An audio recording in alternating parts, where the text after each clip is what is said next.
UFO investigators allege that the government cover-up went into high gear with the Roswell, New Mexico incident in July 1947. Roswell was the site of an Army Air Force base 118 miles from the atomic testing grounds at Alamogordo and only 220 miles from Los Alamos, birthplace of the atomic bomb. On July 2nd, this rancher, Mac Brazel, saw something crash in a field outside town. Brazel died in 1963, having kept a pledge to the Air Force to keep secret the story of what really happened in this field. Brazel talked to only one person about those events, his son, Bill, now 60 years old. He told him that whatever crashed here was something he could not identify. According to my dad, there was a bad thunderstorm the night before, and the next day he was out on the ranch and he found this debris. And he picked it all up in his pickup and was talking to people, and of course there was some talk about UFOs. He was going to Roswell, and as far as I know, he got in touch with the sheriff's department. They in turn called the Air Force. Then the Air Force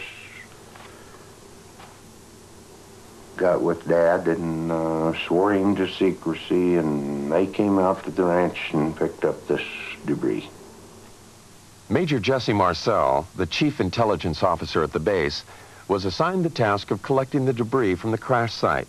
His selection for the job, UFO proponents say, is proof that the Air Force knew from the start that this was something out of the ordinary.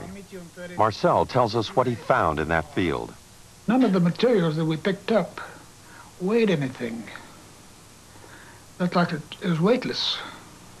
You couldn't feel that you had anything in your hands. The wood, I call it wood, I don't know what it was.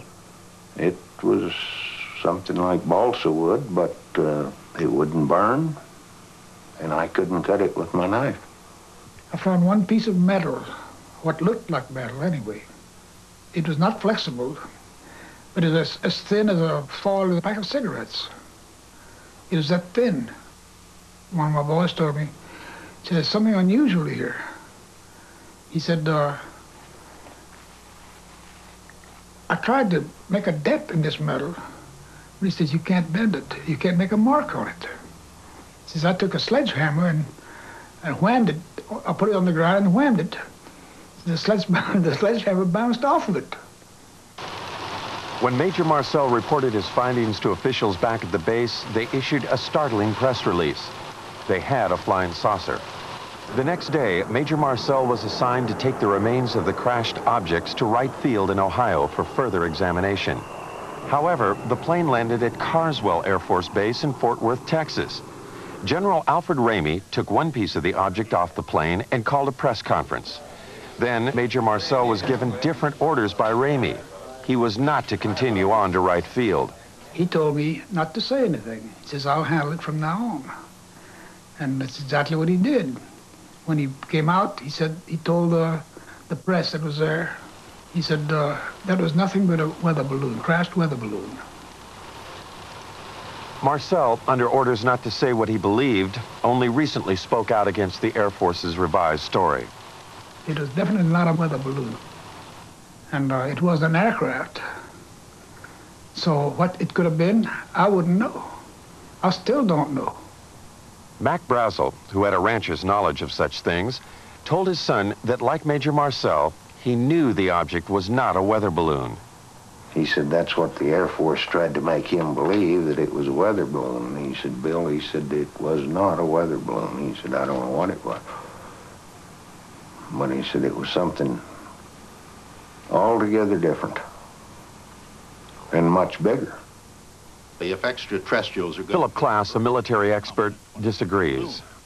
The fact of the matter is that it was not a weather balloon as such. It used a weather balloon as a vehicle, but what it was is called a radar corner reflector.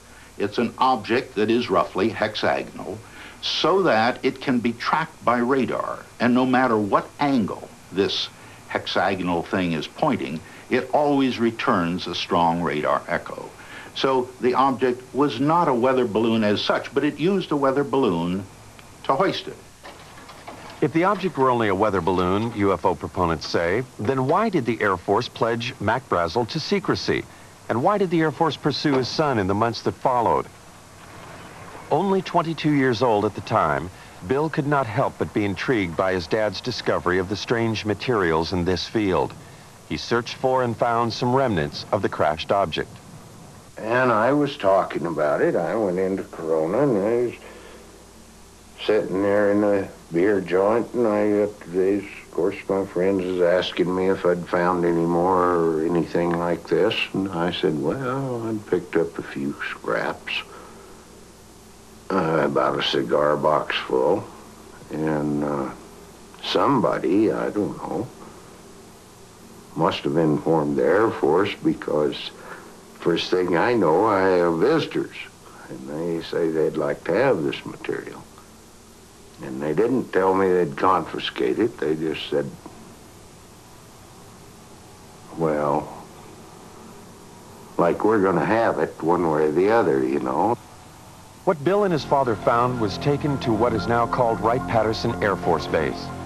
Some believe, however, that much more was taken there. What they say is the actual shell of a spacecraft. This spacecraft, they allege, was struck by lightning, causing pieces of it to fall away into Mac Brazel's field. The craft itself, they say, crashed 78 miles away. The story has it that the spacecraft and the bodies of its alien crew members were then taken to Wright Field and stored in Hangar 18. Myth or fact? The Air Force denies the existence of craft or ET bodies. Nothing has surfaced in the Freedom of Information Act released top-secret government documents. Nothing to support what some claim is this actual photo of an ET's arm. Respected UFO investigator Ted Phillips told Stringfield he'd been given access to several top-secret photos that showed details of some of the alien bodies supposedly stored at Wright-Patterson. The hand had long, thin appendages, fingers, I suppose. And there was a sort of membrane between the fingers. I'd not seen anything like that before. And for some reason mentioned it to Len. He became excited because he had seen the same thing. I don't know what the origin of the photos might be, but I do trust the source. Regardless of the various witnesses Stringfield interviewed, the descriptions of the actual aliens that were maintained in Hangar 18 were all similar. The general testimony about bodies is quite consistent.